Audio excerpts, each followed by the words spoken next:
ETV news కి స్వాగతం. ముందుగా ముఖ్యాంశాలు. ఫోన్ ట్యాపింగ్ కేసులో రేపు విచారణకు సిద్ధమన్న కేసీఆర్. నందినగర్ ఇంట్లో ఉంటారని వెల్లడి. నోటీసును ఇంటికి అంటించడంపై అభ్యంతరాలు.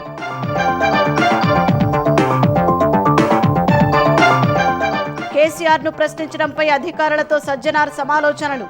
కాంగ్రెస్ సర్కార్ సిట్ వైఖరిని నిరసిస్తూ రేపు నిరసనలకు పిలుపునిచ్చిన బీఆర్ఎస్. సీఎం చంద్రబాబుపై వైసీపీ నేత అంబటి అనుచిత వ్యాఖ్యలు. ఆగ్రహించిన తెలుగుదేశం శ్రేణులు. గుంటూరు నవభారత్ నగర్లో తీవ్ర ఉద్రిక్తత. అంబటిపై మండిపడిన టీడీపీ నేతలు, మంత్రులు. వేర్వేరు పోలీస్ స్టేషన్లలో ఫిర్యాదులు. వైసీపీ నేత అరెస్టుకు పోలీసుల సన్నాహాలు.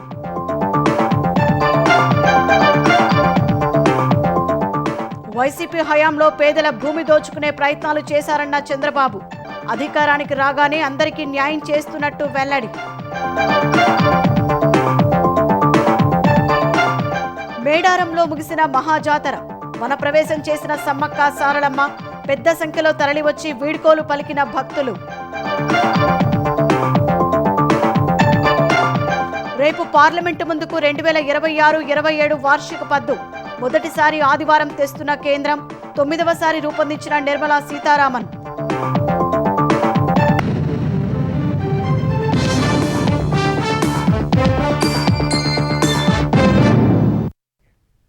ఫోన్ ట్యాపింగ్ కేసులో రేపు విచారణకు హాజరు కానున్నట్లు మాజీ సీఎం కేసీఆర్ తెలిపారు. నందినగర్లోని ఇంట్లో విచారణకు అందుబాటులో ఉంటారని జూబ్లీహిల్స్ ఏసీపీకి రాసిన లేఖలో పేర్కొన్నారు. ఇదే సమయంలో రెండోసారి ఇచ్చిన నోటీసులను నందినగర్లోని ఇంటికి అంటించడంపై కేసీఆర్ తీవ్ర అభ్యంతరం వ్యక్తం చేశారు. ప్రజాప్రతినిధి విషయంలో రాజ్యాంగం ప్రకారం వ్యవహరించలేదన్న ఆయన భవిష్యత్తులో ఏదైనా నోటీసులు ఇవ్వాల్సి వస్తే ఎర్రవల్లిలోనే ఇవ్వాలని సూచించారు. మరోవైపు కేసీఆర్కు నోటీసులు ఇచ్చిన వేళ ప్రభుత్వం సిట్ వైఖరిని నిరసిస్తూ రేపు బీఆర్ఎస్ తెలంగాణ వ్యాప్త నిరసనలకు పిలుపునిచ్చింది. ఫోన్ ట్యాపింగ్ కేసులో పోలీసుల విచారణకు సిద్ధమని మాజీ ముఖ్యమంత్రి ప్రతిపక్ష నేత కేసీఆర్ స్పష్టం చేశారు. హైదరాబాద్ నందినగర్లోని తన నివాసంలో విచారణకు అందుబాటులో ఉంటానని కేసీఆర్ చెప్పారు. మధ్యాహ్నం 3 గంటల నుంచి విచారణ చేయవచ్చంటూ జూబ్లీహిల్స్ ఏసీపీకి రాసిన లేఖలో కేసీఆర్ తెలిపారు. ఇదే సమయంలో ఫోన్ ట్యాపింగ్ కేసులో రెండోసారి తనకు ఇచ్చిన నోటీసును నందినగర్లోని నివాసం గోడకు అతికించడంపై కేసీఆర్ తీవ్ర అభ్యంతరం వ్యక్తం చేశారు. చట్ట ప్రకారం నోటీసులు ఇవ్వలేదని జూబ్లీహిల్స్ ఏసీపీకి రాసిన లేఖలో పేర్కొన్నారు. తనకు ఇచ్చిన నోటీసు అక్రమమన్న గులాబీ దళపతి ఇంటి వద్ద అంటించడం ద్వారా తన గౌరవానికి భంగం కలిగించారని లేఖలో వివరించారు. రాజ్యాంగం ప్రకారం అలా నోటీసును ఇంటికి అంటించడం అక్రమమని చెప్పారు. ఎన్నికల అఫిడవిట్ ఆధారంగా తన ఇంటిని పరిగణలోకి తీసుకున్నట్లు అనడం సరికాదన్నారు. అలా అయితే ఇదే కేసులో విచారణ జరిపిన మాజీ మంత్రి హరీష్ రావు ఎన్నికల అఫిడవిట్ లో సిద్దిపేట అడ్రస్ ఉంటే ఆయనకు హైదరాబాద్ లో నోటీసులు ఎలా ఇచ్చారని ప్రశ్నించారు. ఇలాంటి చర్యలు సీటు ద్వంద్వ వైఖరిని సూచిస్తున్నాయని ఆక్షేపించారు. చట్ట ప్రకారం అయితే నందినగర్లోని ఇంట్లో విచారణకు అందుబాటులో ఉండాల్సిన అవసరం లేదన్న కేసీఆర్ 160 సిఆర్పీసీ ప్రకారం తనకు నోటీసు ఇచ్చే పరిధి ఏసీపీకి లేదన్నారు. చట్ట ప్రకారం ఎర్రవల్లిలోనే స్టేట్మెంట్ రికార్డు చేయాల్సి ఉంటుందన్న కేసీఆర్ సిట్ విచారణకు మాజీ సీఎంగా ప్రతిపక్ష నేతగా విచారణకు సహకరిస్తానని స్పష్టం చేశారు. ఆదివారం మధ్యాహ్నం 3 గంటలకు అందుబాటులో ఉంటానని చెప్పారు. భవిష్యత్తులో ఏవైనా నోటీసులు ఇవ్వాల్సి వస్తే ఎర్రవల్లికి పంపించాలని జూబ్లీహిల్స్ ఏసీపీకి రాసిన లేఖలో కేసీఆర్ సూచించారు. కేసీఆర్ లేఖ అందిన తర్వాత సిట్ అధిపతి సజ్జనార్ మరోసారి అధికారులతో సమావేశమై చర్చించారు. అటు ఫోన్ ట్యాపింగ్ కేసులో కేసీఆర్ కు నోటీసుల నేపథ్యంలో కాంగ్రెస్ ప్రభుత్వం సిట్ వైఖరికి నిరసనగా రేపు తెలంగాణ వ్యాప్తంగా నిరసనలకు బీఆర్ఎస్ పిలుపునిచ్చింది. ఫిబ్రవరి 11న జరిగే మున్సిపల్ ఎన్నికలను ప్రతి ఒక్కరూ ప్రతిష్టాత్మకంగా తీసుకోవాలని ముఖ్యమంత్రి రేవంత్ రెడ్డి పార్టీ నేతలకు సూచించారు. ఈ ఎన్నికలకు అభ్యర్థుల ఎంపికపై నిర్లక్ష్యం తగదని తెలిపారు. అమెరికా పర్యటనలో ఉన్న రేవంత్ ఈ ఉదయం పురపాలక ఎన్నికలపై జూమ్ మీటింగ్ ద్వారా పార్టీ నేతలకు దిశానిర్దేశం చేశారు. దాదాపు 2 గంటలు సాగిన ఈ భేటీలో పీసీసీ అధ్యక్షుడు మహేష్ కుమార్ గౌడ్, కాంగ్రెస్ తెలంగాణ వ్యవహారాల ఇన్ఛార్జి మీనాక్షి నటరాజన్, ఉప ముఖ్యమంత్రి భట్టి విక్రమార్క, మంత్రులు, పార్టీ సీనియర్ నేతలు, డీసీసీ అధ్యక్షులు, ఎమ్మెల్యేలు, ఎంపీలు, ఎమ్మెల్సీలు పాల్గొన్నారు. నామినేషన్ ప్రక్రియ పూర్తయినందున తదుపరి కార్యాచరణపై పార్లమెంట్ నియోజకవర్గ ఇన్ఛార్జీలు, ఇతర నేతలకు సీఎం దిశానిర్దేశం చేశారు. ప్రధానంగా ప్రభుత్వం అభివృద్ధి సంక్షేమ కార్యక్రమాలను క్షేత్రస్థాయికి తీసుకెళ్లడం, సమన్వయంతో పనిచేయడంపై సీఎం సూచనలు చేశారు. పార్టీ బలహీనంగా ఉన్న మున్సిపాలిటీలపై ప్రత్యేక దృష్టి పెట్టాలని తెలిపారు. ప్రతి డివిజన్, ప్రతి వార్డు గెలుపు ముఖ్యమన్నారు. క్షేత్రస్థాయిలో ఇంటింటికి ప్రభుత్వ పథకాల వివరాలు వెళ్లాలన్నారు. రెబల్స్ విషయంలో ప్రతి ఒక్కరితో మాట్లాడి సమన్వయం చేయాలని రేవంత్ రెడ్డి వివరించారు. తెలంగాణలో బీఆర్ఎస్ కాంగ్రెస్ ఒకటే దారిలో నడుస్తున్నాయని, వారి మధ్య లోపాయికారి ఒప్పందం కుదిరిందని బీజేపీ రాష్ట్ర అధ్యక్షుడు రామచంద్రరావు ఆరోపించారు. బీఆర్ఎస్ చేసిన స్కామ్లను కాంగ్రెస్ కొనసాగిస్తోందని మండిపడ్డారు. గత ప్రభుత్వంలో ఎల్ఆర్ఎస్ స్కీమ్ కింద పేద ప్రజలు దరఖాస్తు కోసం మాత్రమే 250 కోట్ల రూపాయలు చెల్లించారని తెలిపారు. 20 లక్షలకు పైగా ఎల్ఆర్ఎస్ దరఖాస్తులు రాగా ఒక్కొక్కరి నుంచి వసూలు చేసిన డబ్బులు ఏమయ్యాయని ప్రశ్నించారు. ఎల్ఆర్ఎస్ క్యాన్సిలేషన్ ఫీజు మొత్తం మాఫ్ చేయండి, ఆ పైసలన్నీ కూడా వాళ్ళకి ఇచ్చి వాపసు చేయండి. సరే, పాత ప్రభుత్వం తప్పు చేసింది, మళ్ళీ మీరు ఎందుకు దాన్ని కొనసాగిస్తున్నారు? కాబట్టి పురపాలక సంఘాల్లో పరిపాలన ఏదుందో ఇది కుంటుపడుతూ ఉంది. తెలంగాణ మొత్తం మున్సిపాలిటీస్ లో జరుగుతున్నట్టు ఏంటంటే ఫైరింగ్ ఇన్సిడెంట్స్, రేప్స్, డ్రగ్స్, దొంగతనాలు. ఇది కాంగ్రెస్ ఒక పరిపాలన సంబంధించినటువంటి బ్రాండ్ ఇమేజ్. ఇది ఎడ్యుకేషన్ ముఖ్యమంత్రి, లా ముఖ్యమంత్రి, హోం ముఖ్యమంత్రి, మన మున్సిపాలిటీ ముఖ్యమంత్రి, మన ముఖ్యమంత్రి గారే గాయబున్నాడు. ఇప్పుడు ముఖ్యమంత్రి చంద్రబాబు ఆయన తండ్రిపై మాజీ మంత్రి వైసీపీ నేత అంబటి రాంబాబు చేసిన అనుచిత వ్యాఖ్యలపై తెలుగుదేశం శ్రేణులు ఆగ్రహించాయి. అంబటి రాంబాబు బేషరతుగా చంద్రబాబుకు క్షమాపణలు చెప్పాలంటూ ఆయన ఇంటిని ముట్టడించారు. ఇంటిపై రాళ్లు రువ్వారు.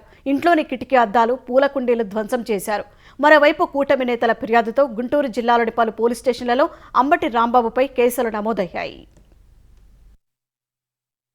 ముఖ్యమంత్రి చంద్రబాబు ఆయన తండ్రిపై వైసీపీ నేత అంబటి రాంబాబు చేసిన అసభ్య వ్యాఖ్యలు గుంటూరు నవభారత నగర్లోని ఆయన ఇంటి వద్ద తీవ్ర ఉద్రిక్తతకు దారితీశాయి. గోరంట్లలోని ఎన్టీఆర్ విగ్రహం వద్ద మహాపాపం పేరుతో టీడీపీ ఫ్లెక్సీ ఏర్పాటు చేసింది. గోరంట్ల వెంకటేశ్వర స్వామి ఆలయంలో పూజలు చేసిన అంబటి ఆ ఫ్లెక్సీని తొలగించే ప్రయత్నం చేశారు. టీడీపీ నాయకులు, కార్యకర్తలు కూడా ఫ్లెక్సీ వద్దకు చేరుకున్నారు. గొడవ జరిగే అవకాశం ఉందని భావించిన పోలీసులు ఫ్లెక్సీ వద్దకు రావద్దని అంబటికి సూచించారు. ఈ సూచన పట్టించుకోని అంబటి పూజల తర్వాత అటువైపు వెళ్తుండగా టీడీపీ శ్రేణులు అడ్డుకున్నాయి. కారుపై దాడి చేశారు. అంబటి కారు దిగేందుకు ప్రయత్నించగా పోలీసులు వారించి అక్కడి నుంచి పంపేశారు. ఈ దశలో అంబటి సీఎం చంద్రబాబును అసభ్య పదజాలంతో దూషించారు. ఈ మురికి వ్యాఖ్యలపై టీడీపీ శ్రేణులు ఆగ్రహించాయి. గుంటూరు పశ్చిమ ఎమ్మెల్యే గల్లా మాధవి ఆధ్వర్యంలో టీడీపీ శ్రేణులు ఆందోళన దిగారు. అంబటి ఇంటిని ముట్టడించి ఇంటిపై రాళ్లు రువ్వారు. ఇంట్లోని కిటికీ అద్దాలు, పూల కుండీలు ధ్వంసం చేశారు. ఇంటి వద్ద ఉన్న అంబటి వాహనాల అద్దాలు ధ్వంసమయ్యాయి.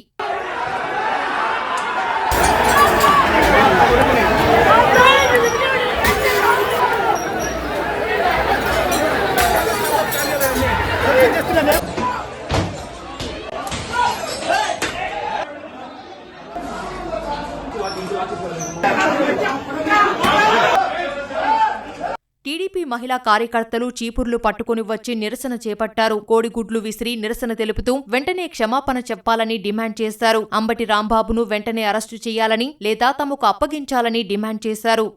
అంబటి రాంబాబు వచ్చి క్షమాపణ చెప్పాలి. చంద్రబాబు నాయుడు గారికి చేతులు జోడించి ఇది ఇంకొకసారి రిపీట్ అవ్వదు అని చెప్పి ఈ రోజు క్షమాపణ చెప్పు తీరాలి. రాష్ట్రానికి సీఎం గా ఉన్న వ్యక్తిని ఇష్టం వచ్చినట్టు దుర్భాషలాడడానికి ఇది జగన్మోహన్ రెడ్డి పరిపాలన కాదు, దాష్టిక పరిపాలన కాదు. వచ్చి ఆయన క్షమాపణ చెప్పి తీరాలి. మోకాళ్లతో క్షమాపణ చెప్తేనే మేము మాత్రం ఇక్కడ నుంచి వెళ్లే పరిస్థితి ఉంటుంది. జనాన్ని రెచ్చగొట్టి ఏదో లబ్ధి పొందాలి, జగన్మోహన్ రెడ్డి దృష్టిలో నేను పడాలి అనే దృక్పథంతో అతను చేస్తున్నాడు తప్పితే అతని ప్రవర్తన మార్చుకోవాలని చెప్పి మేము ఒక మనిషిగా విజ్ఞప్తి చేస్తా ఉన్నాం. శిశుపాలుడికి 100 తప్పులు ఎట్ట సహించారో ఈ రాంబాబుని కూడా అలా సహించారు. ప్రతి నిమిషం, ప్రతి సెకను కార్యకర్తల మీద చేస్తున్నాడు. ఇలా దుర్మార్గాలను ఎంకరేజ్ చేస్తే జగన్మోహన్ రెడ్డి కూడా ఇదే గతని చెప్పి సందర్భంగా తెలియజేస్తున్నాం. చంద్రబాబుపై అసభ్య వ్యాఖ్యలు చేసిన అంబటి రాంబాబుపై చర్యలు తీసుకోవాలని గుంటూరు జిల్లా టీడీపీ అధ్యక్షుడు పిల్లి మాణిక్యాలరావు ఏసీపీకి ఫిర్యాదు చేశారు. టీడీపీ నేతల ఫిర్యాదుతో నల్లపాడు పోలీసులు అంబటిపై కేసు నమోదు చేశారు. అటు టీడీపీ కార్యదర్శి బాజీ చౌదరి ఫిర్యాదుతో నకిరికల్లు పోలీసులు కేసు నమోదు చేశారు. తీవ్ర ఉద్రిక్తతల నేపథ్యంలో సీఎం చంద్రబాబుపై అసభ్య వ్యాఖ్యలు చేసిన వైసీపీ నేత అంబటి రాంబాబును అరెస్టు చేసేందుకు పోలీసులు సన్నాహాలు చేస్తున్నారు. అంబటి ఇంటి వద్ద నుంచి టీడీపీ శ్రేణులను పోలీసులు ఖాళీ చేయిస్తున్నారు. ఆయన స్టేషన్కు తరలించేందుకు ప్రత్యేకంగా వజ్ర వాహనాన్ని పోలీసులు తెప్పించారు. సీఎం చంద్రబాబుపై వైసీపీ నేత అంబటి రాంబాబు చేసిన అనుచిత వ్యాఖ్యలపై టీడీపీ నేతలు భగ్గుమన్నారు. అంబటి వ్యాఖ్యలపై కేంద్ర మంత్రి పెమ్మసాని చంద్రశేఖర్ ఆగ్రహం వ్యక్తం చేశారు. మళ్లీ వైసీపీ నేతలు ఇలాంటి వ్యాఖ్యలు చేయకుండా 24 గంటల్లో చర్యలు తీసుకుంటామన్నారు. రాష్ట్ర మంత్రులు అనిత, ఆనం రామనారాయణ రెడ్డి, నిమ్మల రామానాయుడు, గుట్టుపాటి రవి, సవిత, మండిపల్లి రాంప్రసాద్ రెడ్డి, ప్రభుత్వ విప్ యార్లగడ్డ వెంకట్రావు సహా పలువురు నేతలు మండిపడ్డారు. సీఎం పదవిలో ఉన్న వ్యక్తిని అసభ్య పదజాలంతో దూషించడం ప్రజాస్వామ్యానికి విరుద్ధమని ఆగ్రహం వ్యక్తం చేశారు. పిచ్చివాగుడు వాగి రాష్ట్ర మహిళలతో చెప్పులు చీపుర్లతో కొట్టే పరిస్థితి తెచ్చుకుంటున్నారని విమర్శించారు. బూతుల పార్టీ రాష్ట్రంలో భూస్థాపితం కావటం ఖాయమని స్పష్టం చేశారు. పార్టీ అధినేత మండనల కోసమే ఇంత దిగజారుడు రాజకీయాలకు వైసీపీ నేతలు పాల్పడుతున్నారని హోంమంత్రి అనిత మండిపడ్డారు. అంబటి రాంబాబు ఈరోజు ఒక చంద్రబాబు నాయుడు గారి గురించి మాట్లాడిన భాష, నేను ఒకటే సూటిగా అడుగుతున్నా, నీ భార్యకి కానీ మీ తల్లిగారికి కానీ ఒక్కసారి నువ్వు మాట్లాడిన భాష ఏదైతే ఉందో ఒక్కసారి చూపించి నేను మాట్లాడింది కరెక్టేనా అని మీ తల్లిని అడగండి, లేకపోతే మీ భార్యని అడగండి, లేకపోతే నీకు కూతురుంటే మీ కూతురుని అడగండి, అది కరెక్టే అని వాళ్ళు ఎవరైనా నోట్ నుంచి చెప్తారేమో ఒక్కసారి ఆలోచించండి. ఒక చెప్పాలంటే నీలాంటి గురించి మాట్లాడాలంటే కూడా సిగ్గు అనిపిస్తుంది. ఆంధ్రప్రదేశ్లో 13% జనాభాకు సామాజిక పింఛన్లు అందజేస్తున్నామని ముఖ్యమంత్రి చంద్రబాబు తెలిపారు. కుప్పంలో 5,555 ఈ సైకిళ్లు పంపిణీ చేసి గిన్నిస్ రికార్డుతో కొత్త చరిత్ర సృష్టించామని పేర్కొన్నారు. పాస్ పుస్తకాలపై ఫోటోలు వేసుకుని భూదోపిడీకి వైసీపీ యత్నించిందని ఆరోపించారు. వైసీపీ చేసిన తప్పులను కూటమి ప్రభుత్వం ప్రక్షాళన చేస్తోందని స్పష్టం చేశారు. కుప్పం నియోజకవర్గంలో రెండో రోజు పర్యటనలో భాగంగా ముఖ్యమంత్రి చంద్రబాబు ఎన్టీఆర్ భరోసా పింఛన్ల పంపిణీ కార్యక్రమంలో పాల్గొన్నారు. బెగ్గిపల్లెలో లబ్ధిదారుల ఇళ్లకు వెళ్లి వారిని ఆప్యాయంగా పలకరించి సంక్షేమ పథకాలు అందుతున్న తీరును అడిగి తెలుసుకున్నారు. అనంతరం మున్నమ్మకు వృద్ధాప్య పింఛను, చిన్నతాయమ్మకు వితంతు పింఛను, వెంకటరామప్పకు వృద్ధాప్య పింఛను అందించారు. లబ్ధిదారుల కుటుంబ సభ్యులతో ముచ్చటించి వారి బాగోగులు తెలుసుకున్నారు. తర్వాత కడపల్లెలోని తన నివాసం వద్ద 5,555 ఈ సైకిళ్ల చంద్రబాబు పంపిణీ చేశారు. ప్రజావేదిక వరకు సుమారు 3 కిలోమీటర్లు స్థానికులతో కలిసి ఈ సైకిల్ ర్యాలీ చేశారు. ఈ కార్యక్రమం సాధించిన గిన్నిస్ రికార్డును ప్రజావేదిక వద్ద చంద్రబాబు చిత్తూరు జిల్లా కలెక్టర్కు అందజేశారు. 5,555 సైకిళ్లని ఈ కుప్పంలో పంపిణీ చేసి ఒక చరిత్ర క్రియేట్ చేశాం. ఒక్కసారి సైకిల్ కొంటే ఇంకా ₹1 ఖర్చు లేదు. అంతా కూడా మీ ఇంటి పైన ఉత్పత్తి అయ్యే కరెంటుతోనే మీ సైకిల్ ఛార్జ్ చేసుకుంటే 1 పైసా ఖర్చు లేకుండా ఎక్కడికైనా దూసుకెళ్లేది ఈ సైకిల్. అదే సూపర్ సైకిల్. ఆ రోజు మీరు సైకిల్ కోటేశారు. ఈ రోజు అభివృద్ధి ఏంటో చేసి చూపించింది ఆ సైకిల్. ఈ రోజు మీ జీవితాల్లో ఒక నూతన energy, wealthy, healthy, happy society. తప్పులు చేసిన వాడికి నిద్ర రాదు. వాడు చేసిన తప్పులే వాడిని వెంటాడుతూ ఉంటాయి. మంచి చేయాలి. కంటి నిండా నిద్రపోయే అదృష్టం మనకు ఉండాలని మరొకసారి మీ అందరికి విజ్ఞప్తి చేస్తున్నా. ఏపీలో 28 రకాల పింఛన్ల లబ్ధిదారులకు ఏటా 33,000 కోట్ల రూపాయలు పంపిణీ చేస్తున్నట్లు సీఎం వెల్లడించారు. రాష్ట్ర ఆదాయం పెరగాలి, పేదవాళ్లకు అందాలని సీఎం ఆకాంక్షించారు. సంజీవని పథకాన్ని ఈ ఏడాది రాష్ట్రమంతటా విస్తరింపజేస్తామని ప్రకటించారు. పాస్ పుస్తకాలపై ఫోటోలు వేసుకుని గత వైసీపీ ప్రభుత్వం భూదోపిడీకి యత్నించిందని చంద్రబాబు ఆరోపించారు. 5 ఏళ్లు ఏం జరిగింది? మీ తాత ముత్తాత ఇచ్చిన భూమి పైన ఎవరి ఫోటో వేసుకున్నారు? తమ్ముళ్ళు, ఆడబిడ్డలను అడుగుతున్నా. భూమి మీది, ఫోటో అయింది. ఇప్పుడు అంటాడు నా పాలసీయే బెటర్ అంట, ఆయన పాలసీయే కరెక్ట్ అంట. ఆ ల్యాండ్ టైటిలింగ్ యాక్ట్ పెట్టి సర్వే చేసి ఎక్కడన్నా గాని డిస్ప్యూట్ వస్తే మీరు ఎవ్వరికి పిటిషన్ ఇవ్వడానికి లేదు, నేరుగా హైకోర్టుకే వెళ్ళాలి. దాన్ని సెటిల్మెంట్ చేసే అధికారి ఆయన గుమస్తాను పెట్టుకుంటాడు. చట్టంలో పెట్టాడు ఇవన్నీ. అదే సాగ్గా కొంతమంది అధికారులు తప్పుడు రికార్డులు రాశారు. అన్ని ప్రక్షాళన చేస్తున్నా. QR కోడ్ పెడుతున్నాను. బ్లాక్ చైన్ టెక్నాలజీ తీసుకొస్తున్నాను. ఎవరు కూడా రికార్డ్స్ తారుమారు చేయకుండా బ్లాక్ చైన్ లో పెడితే అది టెక్నాలజీ పర్ఫెక్ట్ గా ఉంటుంది. ఎవరు మార్చినా నేను ఇమ్మీడియట్ గా ఐడెంటిఫై చేసే పరిస్థితి వస్తుంది. రాయలసీమలో అన్ని ప్రాజెక్టులు పూర్తి చేసి ఉద్యాన సాగుకు చిరునామాగా మారుస్తామని సీఎం తెలిపారు. కుప్పంలో ప్రతి ఒక్కరూ సంపాదించుకునే మార్గం చూపుతామని, దానిని ప్రజలు అందిపుచ్చుకోవాలని పిలుపునిచ్చారు. మేడారం సమ్మక్క సారళబల మహాజాతర పరిసమాప్తమైంది. వనదేవతలు సమ్మక్క, సారళమ్మ, పగడిద్దరాజు, గోవిందరాజులను ఆదివాసీ పూజారులు వనప్రవేశం చేయించారు. గద్దెలపై కొలువై ఉన్న వనదేవతలకు చివరి పూజలు చేసిన పూజారులు అక్కడి నుంచి వనంలోకి తీసుకెళ్లారు. కుంకుమ భరిణిలో కొలువై ఉన్న తల్లి సమ్మక్కను గద్దెల నుంచి చిలకలగుట్ట వైపు తీసుకెళ్లారు. సారళమ్మను కన్నేపల్లికి, పగడిద్దరాజును గంగారం మండలం పూనుగొండ్లకు, ఏటూరు నాగారం మండలం కొండాయికి గోవిందరాజును తీసుకెళ్లారు. అటు 4 రోజుల పాటు వైభవంగా సాగిన జాతరకు లక్షలాదిగా భక్తులు తరలివచ్చి వనదేవతలను దర్శించుకున్నారు. జంపండబాగులో స్నానాలు చేసి గద్దెలపై కొలువై ఉన్న అమ్మవార్లకు మొక్కులు చెల్లించుకున్నారు. వనదేవతలకు చీర, సారే, పసుపు, కుంకుమలతో పాటు బంగారంగా పిలుచుకునే బెల్లాన్ని మొక్కులుగా సమర్పించారు. మళ్లీ 2 ఏళ్ల తర్వాత మేడారం మహాజాతర జరగనుంది. స్వాతంత్ర్య భారతావని చరిత్రలో తొలిసారి కేంద్ర బడ్జెట్ ఆదివారం రోజున పార్లమెంటు ముందుకు రానుంది. వరుసగా 9వసారి బడ్జెట్ ప్రవేశపెడుతున్న తొలి ఆర్థిక మంత్రిగా రికార్డు సృష్టించనున్న నిర్మలా సీతారామన్ వికసిత భారత్ లక్ష్యాలకు అనుగుణంగా సంస్కరణల పథాన్ని కొనసాగిస్తారని తెలుస్తోంది. ప్రపంచ ఆర్థిక వ్యవస్థల ఒడిదొడుకులు నెలకొన్న వేళ భారత ఆర్థిక వ్యవస్థను మరింత బలోపేతం చేయడం సహా ద్రవ్య క్రమశిక్షణకు ప్రాధాన్యమిస్తారని సమాచారం. 2026-27 ఆర్థిక సంవత్సరానికి సంబంధించిన బడ్జెట్ను కేంద్ర ఆర్థిక మంత్రి నిర్మలా సీతారామన్ ఆదివారం పార్లమెంటులో ప్రవేశపెట్టనున్నారు. దేశ చరిత్రలో తొలిసారి ఆదివారం కేంద్ర బడ్జెట్ను ప్రవేశపెడుతుండగా వరుసగా 9వసారి వార్షిక పద్దును ప్రవేశపెట్టనున్న తొలి ఆర్థిక మంత్రిగా నిర్మలా సీతారామన్ రికార్డు సృష్టించనున్నారు. ప్రధాని నరేంద్ర మోదీ నిర్దేశించిన వికసిత్ భారత్ లక్ష్య సాధన దిశలో సంస్కరణల పథాన్ని కొనసాగిస్తారనే అంచనాలు వెలువడుతున్నాయి. వృద్ధి రేటు, ఆత్మనిర్భర్ భారత్ పై ప్రత్యేక దృష్టి సారించనున్న ఆర్థిక మంత్రి ప్రపంచవ్యాప్తంగా అనిశ్చితి పరిస్థితులు నెలకొన్న వేళ భారత ఆర్థిక వ్యవస్థను కాపాడేందుకు కీలక ప్రతిపాదనలు చేస్తారని తెలుస్తోంది. తయారీ, సంప్రదాయేతర ఇంధన, రక్షణ, ఎంఎస్ఎంఈ, ఆటో రంగాలను ప్రోత్సహించే దిశగా ఆర్థిక మంత్రి ప్రతిపాదనలు ఉంటాయని నిపుణులు అంచనా వేస్తున్నారు. వ్యవసాయం, పట్టణాభివృద్ధి, ఆర్టిఫిషియల్ ఇంటెలిజెన్స్, ఎలక్ట్రానిక్స్, రైల్వేలపైన ప్రత్యేక దృష్టి సారించే అవకాశమున్నట్లు తెలుస్తోంది. ఇదే సమయంలో ద్రవ్యపరమైన క్రమశిక్షణను పాటించడం సహా మూలధన వ్యయాన్ని పెంచేలా కేటాయింపులు చేస్తారని సమాచారం. ద్రవ్యలోటును 4% తగ్గించడమే లక్ష్యంగా ప్రతిపాదనలు ఉంటాయని తెలుస్తోంది. ప్రస్తుత ఆర్థిక సంవత్సరంలో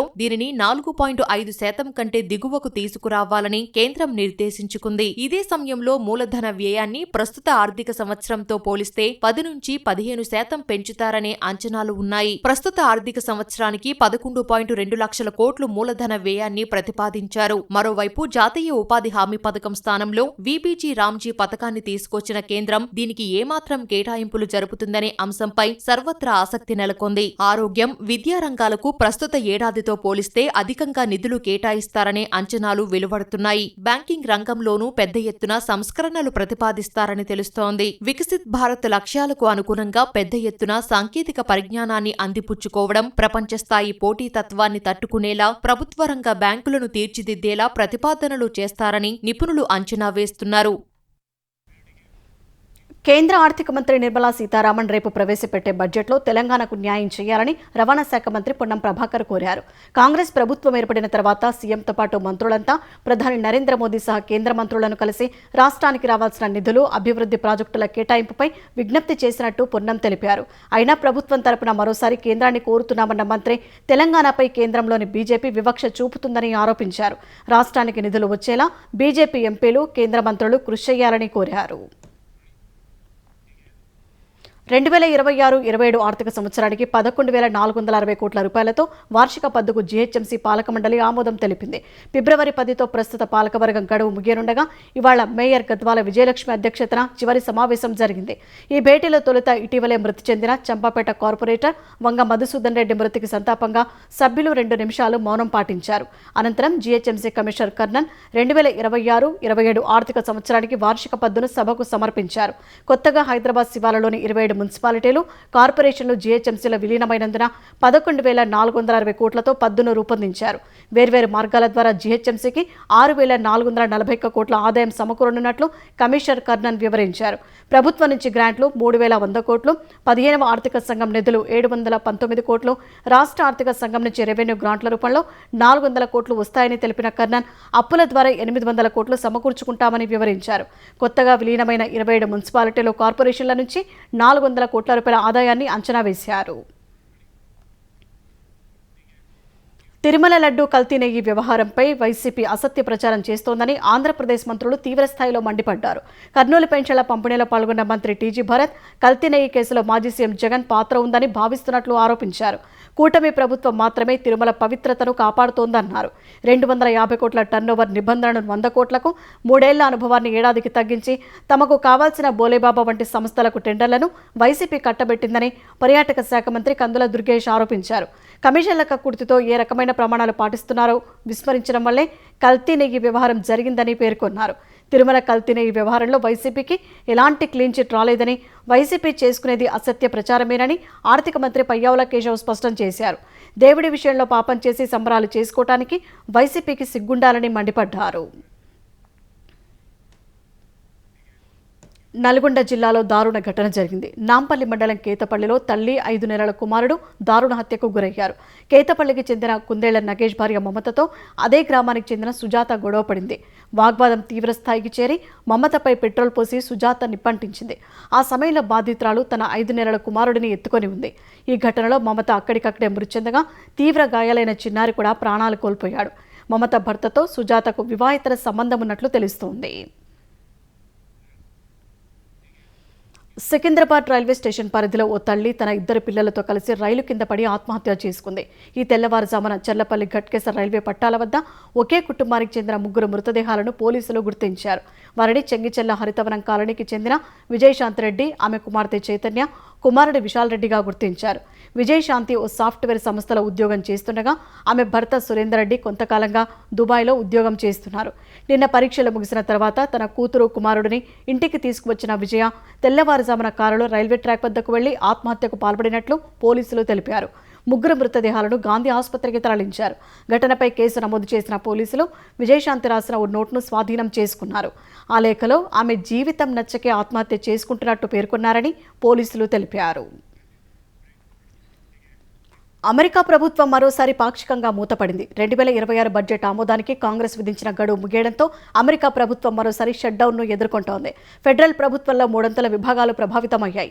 సోమవారం బడ్జెట్ ఆమోదానికి సభ చర్యలు తీసుకుంటే రోజుల వ్యవధిలోనే ప్రభుత్వ విభాగాలకు నిధుల కేటాయింపు పునరుద్ధరణ జరుగుతుంది. అది జరగకపోతే లక్షల మంది ఉద్యోగులు వేతనం లేని సెలవుల్లోకి వెళ్లనున్నారు. డిపార్ట్మెంట్ ఆఫ్ హోంల్యాండ్ DHSకు 2 వారాల స్టాఫ్ గ్యాప్ను సైతం ఆమోదించింది. సోమవారం సభ సమావేశం తిరిగి ప్రారంభం కానుండగా బడ్జెట్ ఆమోదానికి త్వరగా చర్యలు తీసుకోవాలని అమెరికా అధ్యక్షుడు డొనాల్డ్ ట్రంప్ డెమోక్రాట్లను కోరారు. ట్రంప్ కఠినమైన వలసవాద వ్యతిరేక వైఖరిని ఖండిస్తూ 2026 బడ్జెట్కు డెమోక్రాట్లు మోకాలడ్డడం వల్లే ఈ పరిస్థితి తలెత్తినట్టు తెలుస్తోంది. తమ మద్దతు ఇవ్వాలంటే DHSల సంస్కరణలు చేపట్టాలని డెమోక్రాట్లు డిమాండ్ చేస్తున్నారు. దక్షిణ పాకిస్తాన్లోని క్వెట్టా, బలూచిస్తాన్ ప్రావిన్స్లోని 12 ప్రాంతాల్లో బలూచిస్తాన్ వేర్పాటువాదులు రెచ్చిపోయారు. జైళ్లు, పోలీస్ స్టేషన్లు, పారామిలిటరీ స్థావరాలు లక్ష్యంగా వేర్పాటువాదులు తుపాకులు, గ్రెనేడ్లతో దాడులకు దిగారు. ఈ ఘటనలో 10 మంది భద్రతా సిబ్బంది ప్రాణాలు కోల్పోయారు. ఎదురుకాల్పులో 57 మంది తిరుగుబాటుదారులను మట్టుబెట్టినట్లు పాక్ అధికారులు తెలిపారు. ముస్తాంగ్, దల్బందేన్, టంపా, ఖరన్ జిల్లాలోని సెక్యూరిటీ స్థావరాలపై తిరుగుబాటుదారులు దాడులకు దిగారు. క్వెట్టాలోని పోలీసు వాహనంపై గ్రెనేడ్లతో దాడి చేశారు. ముస్తాంగ్ జిల్లాలోని ఓ జైలుపై వేరుపాటువాదులు దాడి చేసి దాదాపు 30 మంది ఖైదీలను విడిపించకపోయారు. దల్బందీన్ జిల్లాలోని ప్రభుత్వ కార్యాలయంపై గ్రెనేడ్లతో దాడి చేయగా 10 మంది భద్రతా సిబ్బంది మరణించినట్లు పాక్ హోంమంత్రి మోసిన్ నఖ్వీ ధృవీకరించారు. భారత్ మద్దతు ఉన్న ఫిత్నాల్ హిందుస్థాన్ అనే వేరుపాటువాద సంస్థ దాడులకు పాల్పడినట్లు ఆరోపించారు. మహారాష్ట్ర ఉప ముఖ్యమంత్రిగా ఎన్సీపీ అధినేత దివంగత అజిత్ పవార్ సతీమణి రాజ్యసభ ఎంపీ సునేత్రా పవార్ ప్రమాణ స్వీకారం చేశారు. ముంబైలోని లోక్ భవన్లో సునేత్రాతో మహారాష్ట్ర గవర్నర్ ఆచార్య దేవవ్రత్ ప్రమాణ స్వీకారం చేయించారు. మహారాష్ట్ర తొలి మహిళా ఉప ముఖ్యమంత్రిగా నిలిచిన సునేత్ర పవార్కు ఎక్సైజ్, క్రీడా, యువజన సంక్షేమం, మైనారిటీల అభివృద్ధి శాఖలను కేటాయించారు. ఈ మధ్యాహ్నం సమావేశమైన ఎన్సీపీ ఎమ్మెల్యేలు సునేత్ర పవార్ను పార్టీ శాసన సభాపక్ష నేతగా ఏకగ్రీవంగా ఎన్నుకున్నారు. అజిత్ పవార్ మృతితో ఖాళీ అయిన బారామతి ఉప ఎన్నికలో ఆమె పోటీ చేసే అవకాశం ఉంది. ప్రస్తుతం ఆమె రాజ్యసభ సభ్యురాలిగా ఉన్నారు.